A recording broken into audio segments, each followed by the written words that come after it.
Have you ever met Hulk Dad? Yeah, that's me about half the time. Oh no. Oh no. Everybody get back.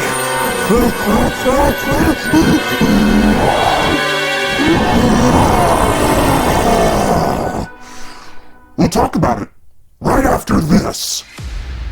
More to the Story, a show that explores what's happening in the world from a Christian perspective.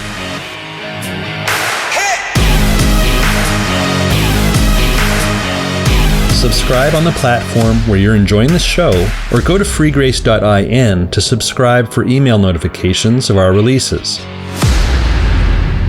So you got to meet Hulk Dad. So I'll let you in on a little secret. It's not good being a Hulk Dad. Let me just explain. So we're a family of 5, and we have 3 kids under the age of 8 currently. We, not so long ago, took a road trip to the Great Smoky Mountains National Park. And from where we are, that's about a 10-hour drive each way. That's a long time to be in the minivan with young kids. So most acquaintances know me as friendly, talkative, and outgoing, but when I crawl into that rolling tin can stuffed with car seats and blaring mouths, I become hulking, green, grumpy dad. I get sullen, sulky, and sour. I explode at every loud noise and inflict the silent treatment when I can't control the situation. I've replaced the friendly with the fierce more times than I'd like to admit. The unpredictable mood swings, it's frightening to the kids.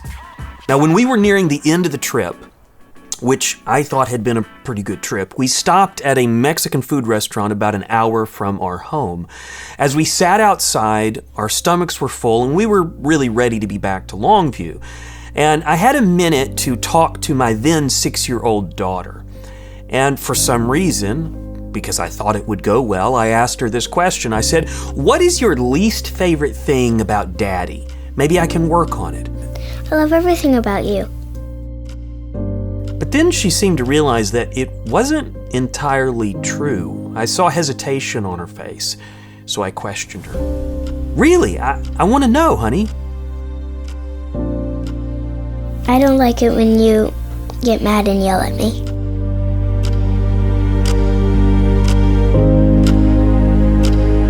You see, all this time, I had thought I was succeeding. I had tried something new for this road trip, and I thought it had been a real success. She was letting me in on the fact that I wasn't really winning the daddy game. You see, before the trip, I had told my wife that I had some conditions if I were going to be present for the predictably painful parade of chaos that was going to take place in that minivan. I grumpily insisted that each time the kids got too loud for my own sensitivities, I would put on my noise-canceling headphones, crank up some music, drown out the violent volume, and keep driving as if nothing's happening.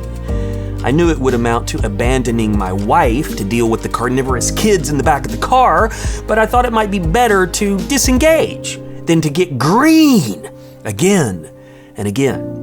You see, avoidance is what daddies do best, but it's not what the best daddies do, and I want to be a good dad. So around the same time, my daughter was trying to talk to me. She couldn't break through. Daddy, She kept saying, more insistent each time. "What?" I finally said. it hurts my feelings when I'm talking and you don't listen.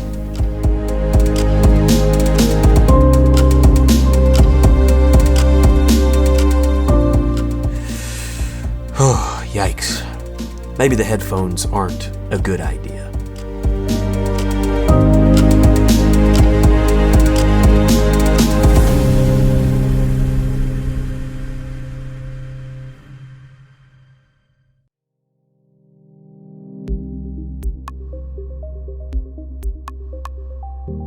So you may have noticed I just laid out for you 2 main temptations faced by virtually all fathers.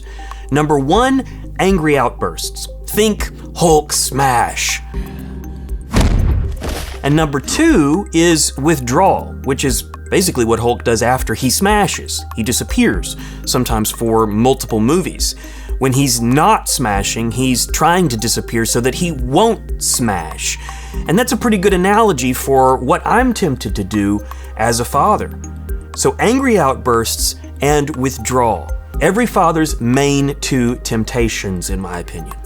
Now, you know what I realized about my noise-canceling headphones, which were so cool? Was to avoid angry outbursts, I was withdrawing from my kids via 90s rock music. I was afraid that my angry outburst would win over my self-control, so I ran away into my headphones. Now that the trip is over, it's easy to say that this was not a solution. It was really just an escape. It was avoidance, and avoidance isn't a win. So notice what Paul said about child raising. He said, "Fathers, do not provoke your children to anger, but bring them up in the discipline and instruction of the Lord." First thing to notice, he doesn't tell mothers to raise the children, but fathers. It is the father's responsibility that the child be brought up in a certain way. Mothers obviously play an enormous role in that, but dads aren't free of the responsibility. You see, many dads abandon. Other dads remain, of course, but are unapproachable to their kids. So if you're a dad who leaves the child raising to mama in whatever form, then take note. This is a biblical command. We're to be involved in a present and approachable way. The second thing that he says is that provoking a child to anger is out of bounds.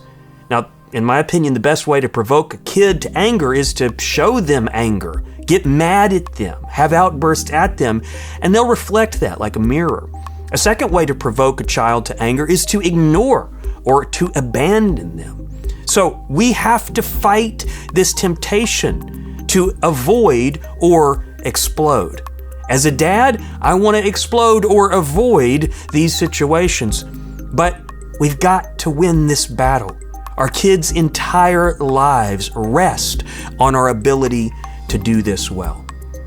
So, be present, be involved, be kind, be approachable.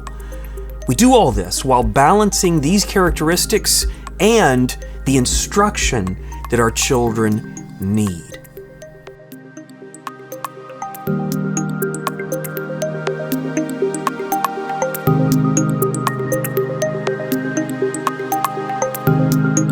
After days of travel, I was personally approaching my limit. I got out of the car, literally got out of the car at one point, feeling like I couldn't go another mile with the little screamers in the back seat. And in an irritated prayer, I let the Lord have it. I said, "Lord, I don't know what to do." Then I realized it just wasn't true. Because I knew what to do and I wasn't doing it. So I amended the prayer and I said, "Or I guess, Lord, I know what to do and I'm not taking the action I'm supposed to." You see, here's the thing that I know to do and I think you know to do too, but we often don't. We need to pray at the exact moment we're tempted to explode or escape. We need to pray at that very second for help. At the very moment, pray something like, "Lord, help me to stay calm," or "Lord, give me patience," or even just, "Lord, help."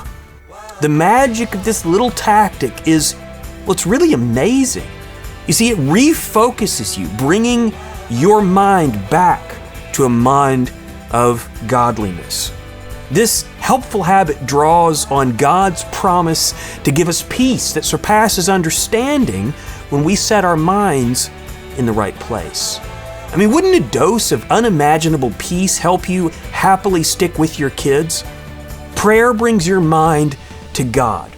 It allows you a second to reach up to the branch where the fruit of the Spirit is growing, rather than reaching down to the ground where the fruits of the flesh are rotting. So dads, next time you're tempted to avoid or explode, immediately pray for God's help and keep it up as long as it takes. You'll be surprised what it will do.